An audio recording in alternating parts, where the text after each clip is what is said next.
Hello dear student, class 9 ছাত্র publication ভৌতবিজ্ঞান ও পরিবেশ পরিচয় রিভাইজড অ্যান্ড আপডেটেড যে বইটি রয়েছে এর চতুর্থ অধ্যায় পদার্থ পরমাণুর গঠন, পদার্থের ভৌত ও রাসায়নিক ধর্মসমূহ এর 4.3 দ্রবণ অনুশীলনীর প্রশ্ন উত্তরগুলো করানোর জন্য অনেকেই কমেন্ট করেছ। দেখে নাও উত্তর।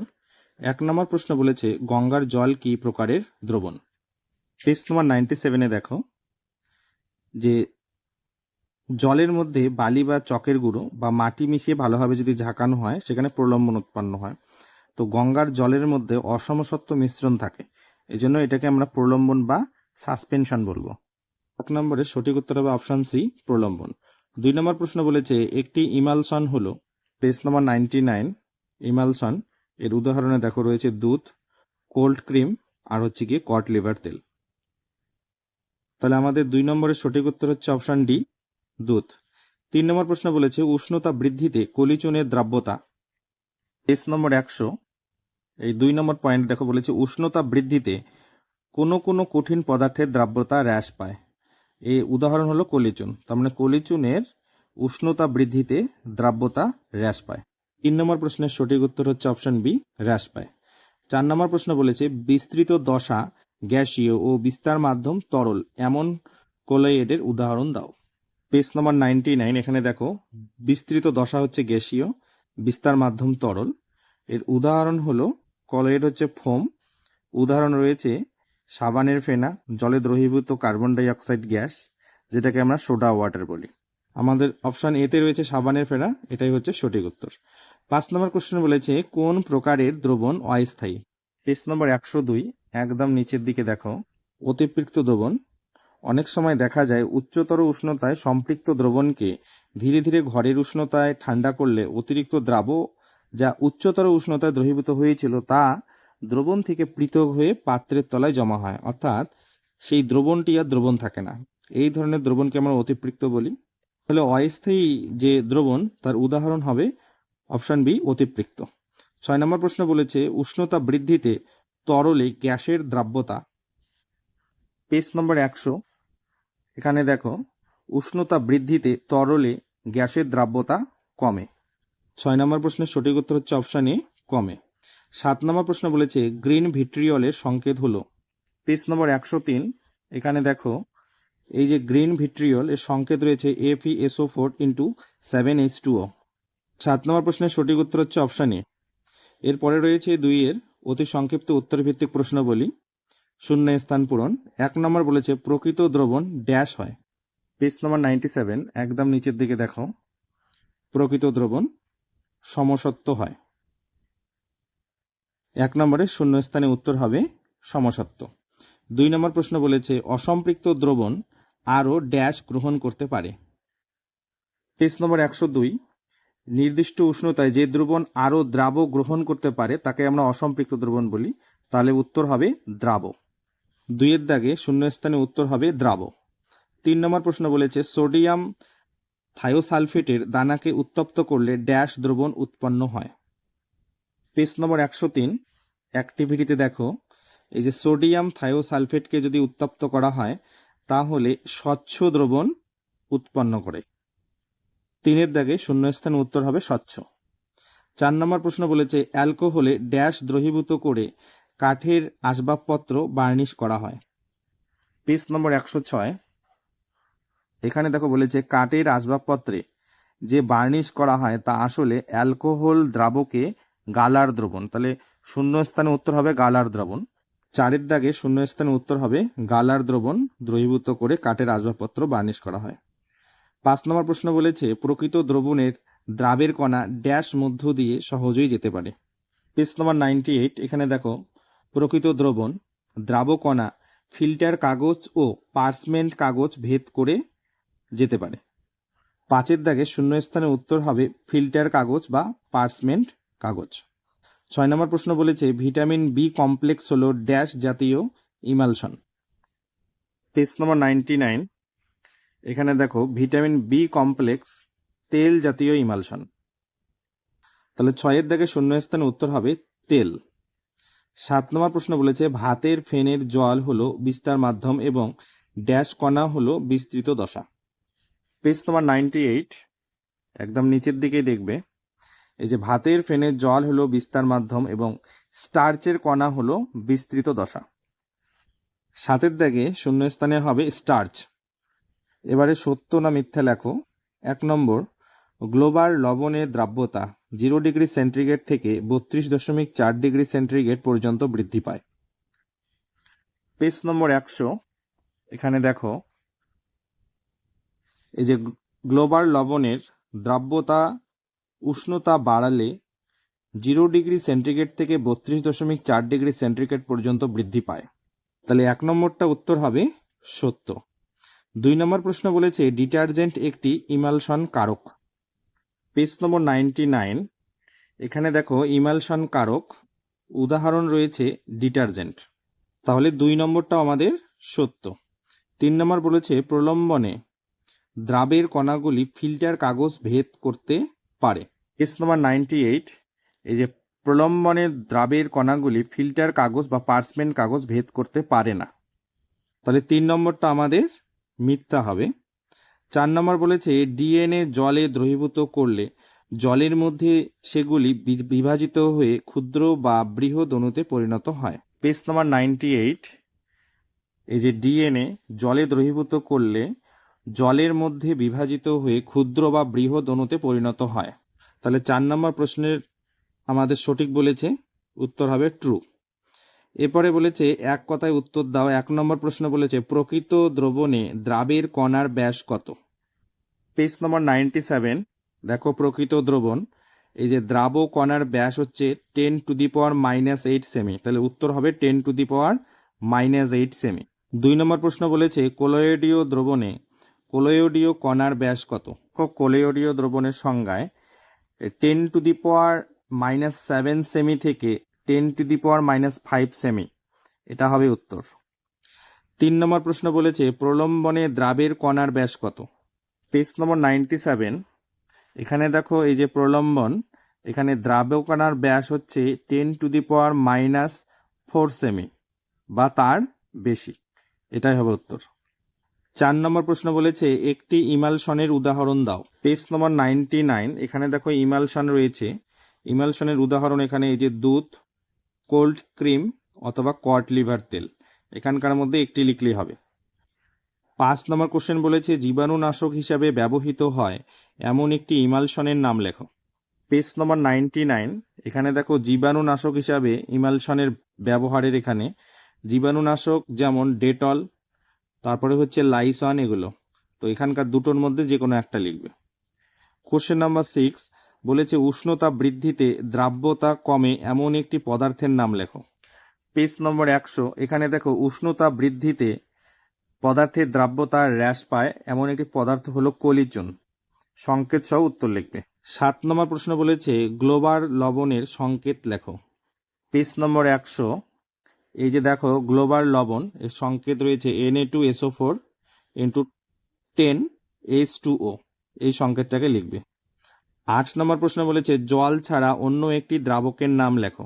পেজ নম্বর 106, এখানে দেখো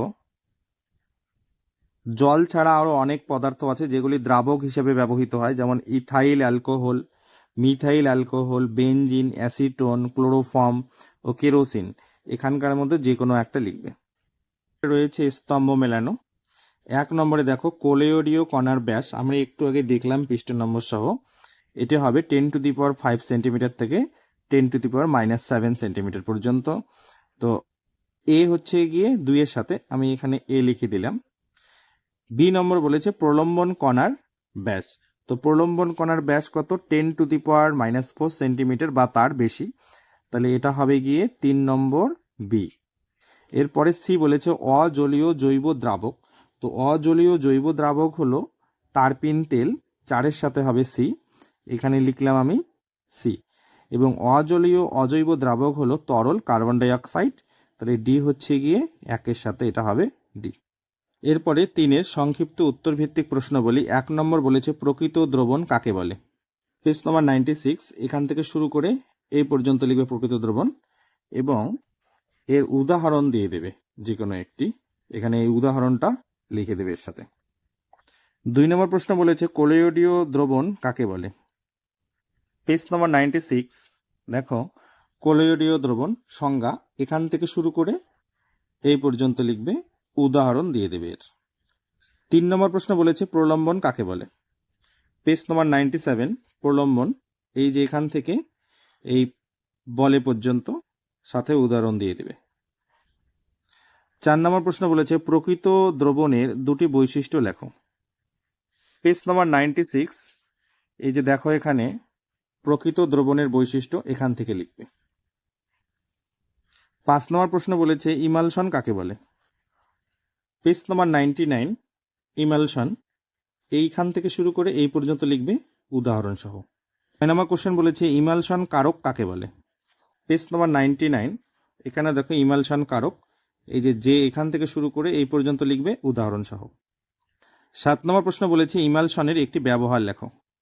পেজ নম্বর 99 এখানে দেখো ইমালশনের কয়েকটি ব্যবহার রয়েছে, এখান থেকে একটি ব্যবহার লিখবে। 8 নম্বর প্রশ্ন বলেছে দ্রাব্যতা কাকে বলে। পেজ নম্বর 99 এখানে দেখো দ্রাব্যতা রয়েছে, এই যে নির্দিষ্ট এখান থেকে শুরু করে এই পর্যন্ত লিখবে দ্রাব্যতার সংজ্ঞা। 9 নম্বর প্রশ্ন বলেছে 40 ডিগ্রি সেন্টিগ্রেড উষ্ণতায় পটাশিয়াম নাইট্রেটের দ্রাব্যতা 65 বলতে কি বোঝো। পেজ নম্বর 99 একদম নিচের দিকে দেখবে, এই যে এখান থেকে 40 ডিগ্রি সেন্টিগ্রেড উষ্ণতায় পটাশিয়াম নাইট্রেটের দ্রাব্যতা 65 এই কথাটির দ্বারা বোঝায় 40 ডিগ্রি সেন্টিগ্রেড উষ্ণতায় 100 গ্রাম জলে সর্বাধিক 65 গ্রাম পটাশিয়াম নাইট্রেট দ্রবীভূত করলে দ্রবণটি সম্পৃক্ত হবে।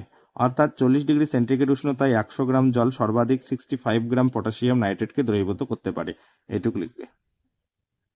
10 নম্বর প্রশ্ন বলেছে অসম্পৃক্ত দ্রবণ কাকে বলে। পেজ নম্বর 102 এখানে দেখো অসম্পৃক্ত দ্রবণ এখান থেকে শুরু করে এই পর্যন্ত লিখবে।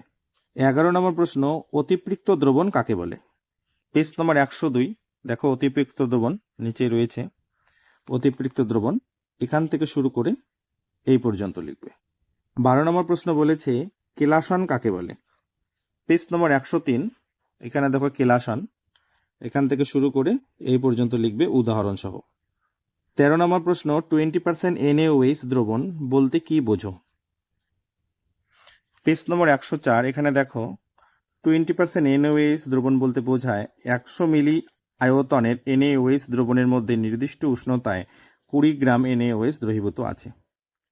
14 নম্বর প্রশ্ন দেখো 25 গ্রাম পার লিটার NaOH দ্রবণ বলতে কি বোঝো। পেজ নম্বর 105 এখান থেকে লিখবে, প্রায় সিমিলার লিখতে হবে 1 লিটার দ্রবণে 25 গ্রাম NaOH দ্রবীভূত আছে। 15 নম্বর প্রশ্ন ব্যাপন কাকে বলে। পেজ নম্বর 106 এখানে লিখবে এইখান থেকে এইটুক। 16 নম্বর প্রশ্ন প্রকৃত দ্রবণ ও কলোয়েডীয় দ্রবণের মধ্যে পার্থক্য লেখো। পেজ নম্বর 97 এখানে নিচের দিকে দেখো এই যে প্রকৃত দ্রবণ এবং কলোয়েডীয় দ্রবণের মধ্যে পার্থক্য এখানে দুটো রয়েছে। পেজ নম্বর 98 এখানে আরো 4টে রয়েছে, টোটাল 6টি। 17 নম্বর প্রশ্ন বলেছে তরলে গ্যাসের দ্রাব্যতার উপর উষ্ণতা এবং চাপের প্রভাব লেখো। পেজ নম্বর 100 এখানে দেখো এই যে তরলে গ্যাসের দ্রাব্যতার উপর উষ্ণতা ও চাপের প্রভাব, এখানে উষ্ণতা এবং চাপ আলাদা করে দেওয়া আছে, এই পর্যন্ত লিখতে হবে। পরে 4 দাগের দীর্ঘ উত্তরভিত্তিক প্রশ্নাবলী। 1 নম্বর প্রশ্ন বলেছে 3 লিটার আয়তনের একটি H2SO4 দ্রবণে 29.4 গ্রাম H2SO4 দ্রবীভূত আছে, দ্রবণের গাঢ়ত্ব মোলারিটি এককে কত হবে। আর 1 নম্বর প্রশ্নের উত্তর দেখে নাও, প্রদত্ত দেওয়া রয়েছে আমাদের H2SO4 এর ভর দেওয়া রয়েছে 29.4 গ্রাম, দ্রবণের আয়তন রয়েছে 3 লিটার এবং এর আণবিক ওজন আমরা বের করলাম 98 গ্রাম পার মোল। এবার আমরা মোল সংখ্যা বের করলাম, দেখো 29.4/98, এটা উত্তর আসছে 0.3 মোল। এবার মোলারিটি বের করলে দেখো 0.3 মোল বাই হচ্ছে 3 লিটার, এখানে কাটাকাটি করলে 0.1 মোল লিটার ইনভার্স 1, তাহলে আমরা দ্রবণের গাঢ়ত্ব মোলারিটি এককে বের করলাম কত, 0.1 মোল লিটার ইনভার্স 1। দেখো বইয়ে এখানে উত্তর কিন্তু দেওয়া আছে 0.2 মোল লিটার ইনভার্স 1, এটা মিস্টেক রয়েছে, যেখানে যে ডাটাগুলো রয়েছে সেই ডাটা অনুযায়ী কিন্তু উত্তর 0.1 মোল লিটার ইনভার্স 1ই হয়। দেখো 2 নম্বর প্রশ্ন বলেছে বীজ ক্লাস কি, এর একটি ব্যবহার উল্লেখ করো। নম্বর 104 এখানে দেখো বীজ ক্লাস রয়েছে, বীজ ক্লাস সংজ্ঞা এই পর্যন্ত লিখতে হবে, এখান থেকে এই পর্যন্ত লিখবে এবং এর ব্যবহার রয়েছে এখানে, দুটো ব্যবহার রয়েছে, এখান থেকে লিখবে। 3 নম্বর প্রশ্ন বলেছে 40 ডিগ্রি সেন্টিগ্রেড উষ্ণতায় KNO3 এর 32 গ্রাম সম্পৃক্ত দ্রবণে 12 গ্রাম KNO3 দ্রবীভূত আছে। 40 ডিগ্রি সেন্টিগ্রেড উষ্ণতায় KNO3 এর দ্রাব্যতা কত? 3 নম্বর প্রশ্নের সমাধান দেখে নাও। KNO3 এর আণবিক ভর বের করলাম আমরা 100 গ্রাম। 32 গ্রাম সম্পৃক্ত দ্রবণে KNO3 আছে হচ্ছে 12 গ্রাম। তাহলে 1 গ্রামে কত বের করলাম, 100 গ্রামে কত সেটা বের করলাম। তাহলে সেটাই হচ্ছে কি উত্তর। এখানে দেখো 12/32 গুণন 100 কাটাকাটি করলে 37.5 গ্রাম হবে। তাহলে 40 ডিগ্রি সেন্টিগ্রেড উষ্ণতায় KNO3 এর দ্রাব্যতা কত? 37.5 গ্রাম। 4 নম্বর প্রশ্ন বলেছে চিত্রসহ ব্যাপনের একটি পরীক্ষা বর্ণনা করো। পেজ নম্বর 106। এখানে এই যে চিত্র রয়েছে এই চিত্রটা করবে এবং ব্যাপনের পরীক্ষা পয়েন্ট এই পর্যন্ত লিখবে। 5 নম্বর প্রশ্ন দ্রাব্যতা লেখো কি, এই লেখের বৈশিষ্ট্য লেখো। পেজ নম্বর 100। এখানে দেখো দ্রাব্যতা লেখো, এখান থেকে এই পর্যন্ত লিখবে এবং এই দ্রাব্যতা লেখার বৈশিষ্ট্যগুলো আমি স্ক্রিনে দিয়ে দিলাম, সেখান থেকে দেখে নাও, চাইলে তোমরা এটাকে স্ক্রিনশট করে নিতে পারো। 6 নম্বর প্রশ্ন বলেছে প্রলম্বন ও কোলেয়ডীয় দ্রবণের মধ্যে পার্থক্য লেখো। পেজ নম্বর 97 নিচের দিকে দেখো কোলেয়ডীয় দ্রবণ এবং প্রলম্বনের পার্থক্য এখানে দুটো রয়েছে। পরে 98 পেজে দেখবে এখানে কোলেয়ডীয় দ্রবণ এবং প্রলম্বনের আরো 4টে রয়েছে, এখান থেকে লিখবে, তোমরা 6টাই লিখবে এক্ষেত্রে। 7 নম্বর প্রশ্ন বলেছে 250 গ্রাম ইক্ষু শর্করার 25% দ্রবণ প্রস্তুত করতে কত পরিমাণ ইক্ষু শর্করা ও জল প্রয়োজন? 7 নম্বর প্রশ্নের উত্তর দেখে নাও। 250 গ্রাম ইক্ষু শর্করায় 25% দ্রবণ প্রস্তুত করতে হবে আমাদের।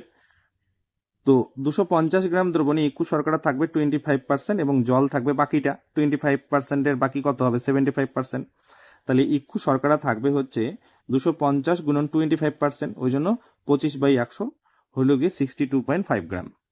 এবারে জল থাকবে কত, বাকিটা ছিল কত 250 গ্রাম, তার মধ্যে ইক্ষু শর্করা হলো 62.5, বিয়োগ করলাম কত হলো 187.5 গ্রাম। তাহলে আমাদের 250 গ্রাম ইক্ষু শর্করায় 25% দ্রবণ প্রস্তুত করতে 62.5 গ্রাম হচ্ছে ইক্ষু শর্করা এবং 187.5 গ্রাম জল প্রয়োজন। 8 নম্বর প্রশ্ন বলেছে 10 গ্রাম NaOH 200 ml দ্রবণে দ্রবীভূত অবস্থা আছে। দ্রবণটির মাত্রা গ্রাম লিটার ইনভার্স 1 এককে প্রকাশ করো এবং শতকরা মাত্রা গণনা করো। 8 নম্বর প্রশ্নের উত্তর দেখে নাও। 10 গ্রাম NaOH 200 ml দ্রবণে দ্রবীভূত আছে। তো 200 ml দ্রবণে NaOH আছে কত, 10 গ্রাম, এটা প্রদত্ত আমাদের। তো 1 ml দ্রবণে কত রয়েছে, তো 10/200 হবে। এবার আমরা যদি 1 লিটারে বের করি তাহলে 1000 ml দ্রবণে হবে NaOH আছে 10/200 গুণন 1000, এটা কাটাকাটি করলে 5, তাহলে 5×10 = 50 গ্রাম। তাহলে দ্রবণটির মাত্রা গ্রাম পার লিটারে, এখানে লিটার হলো, তাহলে লিটারে কত হচ্ছে 50 গ্রাম পার লিটার। এবং দ্রবণটির শতকরা মান যদি বের করি তাহলে কত হবে, 100 দিয়ে গুণ হবে, ওই জন্য 50 গ্রাম, এটা কিন্তু জি, 50 গ্রাম বাই 1000 ml গুণন 100 কত হলো 5%। তাহলে আমরা দ্রবণটির মাত্রা কত বের করলাম, গ্রাম পার ইনভার্স লিটার এককে হলো গিয়ে 50 গ্রাম লিটার ইনভার্স 1 ও শতকরা মাত্রা হচ্ছে 5%। 9 নম্বর প্রশ্ন বলেছে জলের মধ্যে KNO3 এর দ্রাব্যতা 80 ডিগ্রি সেন্টিগ্রেড এবং 40 ডিগ্রি সেন্টিগ্রেড উষ্ণতায় যথাক্রমে 169 এবং 64। 80 ডিগ্রিতে হচ্ছে 169 এবং 40 ডিগ্রিতে হচ্ছে 64। লবণটিতে 80 ডিগ্রি সেন্টিগ্রেড উষ্ণতায় 200 গ্রাম জলে দ্রবীভূত করে একটি সম্পৃক্ত দ্রবণ তৈরি করা হলো। দ্রবণটিতে 80 ডিগ্রি সেন্টিগ্রেড থেকে 40 ডিগ্রি সেন্টিগ্রেড উষ্ণতায় আনা হলে কি পরিমাণ KNO3 দ্রবণ থেকে পৃথক হয়ে পড়বে, অর্থাৎ আলাদা হয়ে যাবে? দেখে নাও উত্তর। জলে KNO3 এর দ্রাব্যতা 80 ডিগ্রিতে হচ্ছে 169 এবং 40 ডিগ্রিতে হচ্ছে 64 গ্রাম। তো আমরা জানি দ্রাব্যতা মানে হচ্ছে সম্পৃক্ত দ্রবণে দ্রাবের ভর বাই সম্পৃক্ত দ্রবণে দ্রাবকের ভর গুণন 100। আমরা এখানে ধরে নেব দ্রবণের দ্রাবের KNO3 এর ভর m এবং দ্রাবকের জলের ভর ধরলাম আমরা n। এটা কিন্তু দেওয়া রয়েছে 200 গ্রাম জলে। তো 80 ডিগ্রি সেন্টিগ্রেড উষ্ণতা যদি দ্রাব্যতা বের করি তাহলে m/n × 100। তো এখানে 80 ডিগ্রি সেন্টিগ্রেড উষ্ণতার দ্রাব্যতা কিন্তু আমাদের দেওয়া রয়েছে 169 গ্রাম, সেই জন্য আমরা 80 ডিগ্রি সেন্টিগ্রেডের দ্রাব্যতা লিখলাম 169। m/n, n এর মান 200 বলা রয়েছে প্রদত্ত আমাদের, গুণন 100। তো এখান থেকে যদি আমরা এম লিখি, এম সমান কত হবে 169 ইন্টু 100/200 আছে এখানে, তাহলে উল্টে যাবে, 200/100 হয়ে গেল, কাটাকাটি করার পর 338 গ্রাম হয়। আবার আমাদের কি বের করতে হবে 40 ডিগ্রিতে, 40 ডিগ্রি সেন্টিগ্রেডের দ্রাব্যতা কত, m/n ইন্টু 100, একই সূত্র। তো 40 ডিগ্রি সেন্টিগ্রেডের দ্রাব্যতা আমাদের কত দেওয়া আছে, প্রদত্ত দেওয়া রয়েছে আমাদের এখানে, দেখো 40 ডিগ্রিতে 64 গ্রাম। তো এবার আমরা সেই জন্য 40 ডিগ্রি সিতে অর্থাৎ সেন্টিগ্রেডের দ্রাব্যতা কত লিখলাম 64, এম এর জায়গায় এম থাকলো, আর এন হচ্ছে কি আমাদের 200 গুণন 100। এম সমান এবার কত হলো 64 ইন্টু 200/100, কাটাকাটি করলে 128 গ্রাম। তাহলে আমরা কি দেখতে পেলাম এখানে, জলের মধ্যে KNO3 এর দ্রবণটি 80 ডিগ্রি সেন্টিগ্রেড থেকে যদি 40 ডিগ্রি সেন্টিগ্রেড উষ্ণতা আনি তাহলে 338 মাইনাস 128, এটা কিন্তু বাদ যাবে এখান থেকে, এটা বাদ যাবে, তাহলে কত হচ্ছে 210 গ্রাম। তাহলে আমরা বুঝবো 210 গ্রাম KNO3 দ্রবণ থেকে কিন্তু পৃথক হয়ে পড়বে বা আলাদা হয়ে পড়বে। 10 নম্বর প্রশ্ন, 40 ডিগ্রি সেন্টিগ্রেড উষ্ণতায় 12 গ্রাম পটাশিয়াম নাইট্রেট 20 গ্রাম জলে দ্রবীভূত হয়ে সম্পৃক্ত দ্রবণ উৎপন্ন করে, ওই উষ্ণতায় KNO3 এর দ্রাব্যতা কত? 10 নম্বরের উত্তর দেখানো, দেখো 12 গ্রাম KNO3 এর 20 গ্রাম জলে দ্রবীভূত আছে, তাহলে KNO3 এর দ্রাব্যতা কত, সম্পৃক্ত দ্রবণে দ্রাবের ভর বাই সম্পৃক্ত দ্রবণে দ্রাবকের ভর গুণন 100 গ্রাম। তাহলে এখানে সম্পৃক্ত দ্রবণে দ্রাবের ভর বলা রয়েছে 12, আর দ্রবণে দ্রাবকের ভর বলা রয়েছে 20। 100 দিয়ে গুণ করলে কাটাকাটি করলে 5×12 60 গ্রাম হচ্ছে। আমাদের কিন্তু দ্রাবের ভর 12 এবং দ্রাবকের ভর প্রদত্ত দেওয়া রয়েছে প্রশ্নের মধ্যে, তাহলে উত্তর হবে 40 ডিগ্রি সেন্টিগ্রেড উষ্ণতায় KNO3 এর দ্রাব্যতা 60 গ্রাম। 11 নম্বর প্রশ্ন বলেছে 300 গ্রাম জলে 35 গ্রাম সাধারণ লবণ মিশিয়ে একটি দ্রবণ প্রস্তুত করা হলো, দ্রবণটির গাঢ়ত্ব গণনা করো। 11 নম্বর প্রশ্ন উত্তর দেখে নাও। আমরা জানি দ্রবণটির গাঢ়ত্ব কত, দ্রাবের ভর বাই দ্রাবকের ভর যোগ দ্রাবের ভর গুণন 100। তো আমাদের প্রদত্ত রয়েছে দ্রাবের ভর 35 গ্রাম এবং দ্রাবকের ভর রয়েছে 300। তো এই দ্রাবের ভরের জায়গায় দ্রাবের ভর 35 রয়েছে, দ্রাবকের ভর কত 300 যোগ দ্রাবের ভর 35 লিখলাম 35 গুণন 100, নিচেরটা যোগ করে দিলাম, কত হচ্ছে 335 হচ্ছে, উপরে 35 গুণন 100।